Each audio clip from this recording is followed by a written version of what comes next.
La Switch Girl, une saga en 25 tomes, un shoujo que j'ai particulièrement bien aimé et que j'avais envie aujourd'hui de vous en parler. Alors, c'est vraiment un truc très perché, il faut être accroché vraiment parce que c'est un peu, ça part un peu loin. Mais ça vaut le coup. C'est un amour absurde qui marche plutôt bien avec moi, personnellement. Je sais que ça peut pas être l'humour de tout le monde, mais alors, le mien, c'est tout à fait le cas. La Switch Girl, de quoi ça parle? C'est l'histoire d'une fille dont j'ai déjà oublié le nom, mais vous allez pas m'en vouloir parce que c'est rare que je retienne les noms, qui se pouponne extrêmement bien et qui est genre assez populaire dans son lycée parce que elle en impose. Mais en fait, elle cache un terrible secret.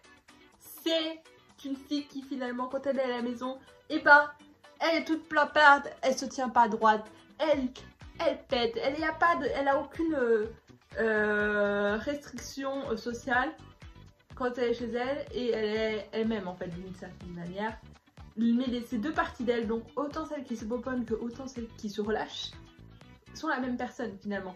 Mais d'une certaine manière, elle n'assume pas sa version relâchée. Un nouveau va arriver dans leur classe et il n'est pas très populaire, il a de trop grandes lunettes, les gens l'apprécient pas trop, il est plutôt distant avec tout le monde, mais il va découvrir le secret de notre chère Switch Girl, je vais l'appeler comme ça. Et notre monsieur Lunette, je vais l'appeler comme ça, il va du coup se rapprocher finalement. Et elle va du coup apprendre son secret à lui, qui lui en fait derrière ces grandes lunettes qui ne lui servent à rien, il est un très beau garçon. En fait lui il fait le contraire d'elle, genre en société il est pas, il préfère ne pas trop se faire remarquer. Et elle aime se faire remarquer. Donc vraiment deux opposés, mais comme on dit les opposés s'attirent, voilà. Mais finalement il va commencer à apprécier les deux parties d'elle. Donc autant celle qui se relâche qu'autant celle qui se pouponne, parce qu'il a compris que ça faisait partie de la même personne. Vous voyez à quel point c'est beau. Mais bon, la société, tout ça n'aime pas trop la version relâchée des femmes, hein. Il faut pas trop se relâcher, oulala. Mais ça va vraiment dans l'extrême du relâchement. Et c'est ça qui est drôle, c'est que vraiment on va dans les deux extrêmes.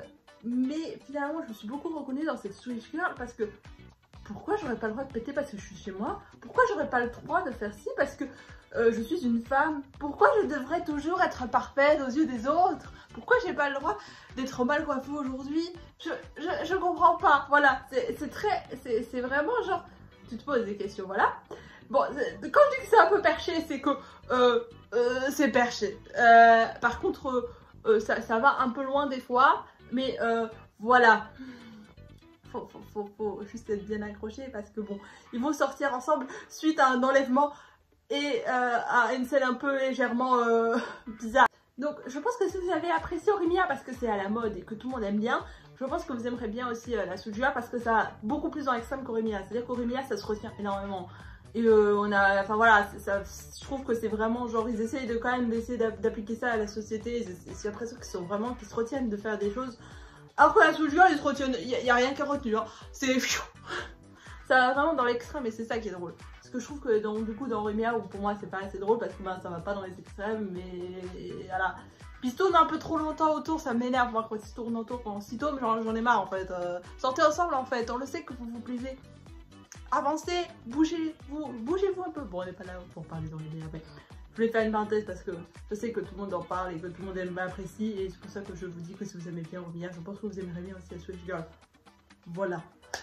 Et vu que la Switch Girl c'est vachement sous-côté et que ça vaut beaucoup plus que ça, parlez-en, il faut que vous lisiez, il faut que vous lisiez parce que ça vaut un peu plus de hype que ça la Switch Girl. Voilà, sachez-le. Ça vaut plus. Et c'est ainsi que ça se termine et je vous dis à bientôt pour une prochaine vidéo.